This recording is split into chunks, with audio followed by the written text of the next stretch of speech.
ഏഷ്യയിലെ ഏറ്റവും വലിയ വനിതാ ശാക്തീകരണ കൂട്ടായ്മയായ കുടുംബശ്രീയുടെ 27ാമത് വാർഷിക സമ്മേളനത്തോടനുബന്ധിച്ച് സംസ്ഥാന തലത്തിൽ തന്നെ കലോത്സവം സംഘടിപ്പിക്കാൻ തീരുമാനിച്ചു.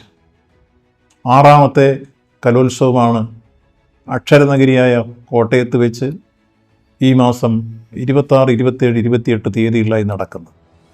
ADS, CDS, ക്ലസ്റ്റർ തലത്തിൽ, ജില്ലാതലത്തിൽ എന്നീ ക്രമങ്ങളിലെല്ലാം മത്സരങ്ങളിൽ പങ്കെടുത്ത് വിജയികളായി കടന്നു വരുന്നവരാണ് സംസ്ഥാന തലത്തിലുള്ള കലോത്സവത്തിൽ പങ്കെടുക്കുക.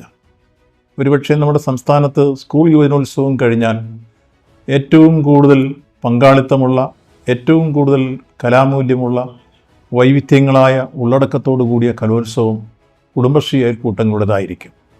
ഈ വർഷത്തെ കലോത്സവം അതിരമ്പുഴയിൽ വെച്ചാണ് നടക്കുന്നത്. അതിനുവേണ്ടിയുള്ള സംഘാടക സമിതി രൂപീകരിച്ച് പ്രവർത്തനങ്ങൾ ആരംഭിച്ചിരിക്കുന്നു. ഏതാണ്ട് 49 ഇനങ്ങളിലായി 14 വേദികളിലായിട്ടാണ് മത്സരങ്ങൾ നടക്കുക. 3 ദിവസങ്ങളിലായി നടക്കുന്ന ഈ കലോത്സവം അക്ഷരാർത്ഥത്തിൽ ഈ ജില്ലയെ ഏറെ ആഹ്ലാദത്തോപ്പിലേക്ക് ആനയിക്കുമെന്ന കാര്യത്തിൽ സംശയമില്ല.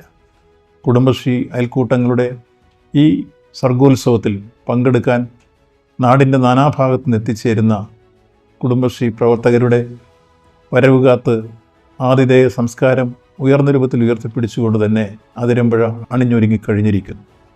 ഈ സർഗോത്സവത്തിലേക്ക് എത്തിച്ചേരുന്ന എല്ലാവരെയും ഈ സന്ദർഭത്തിൽ പ്രത്യേകമായി സ്വാഗതം ചെയ്യുന്നു.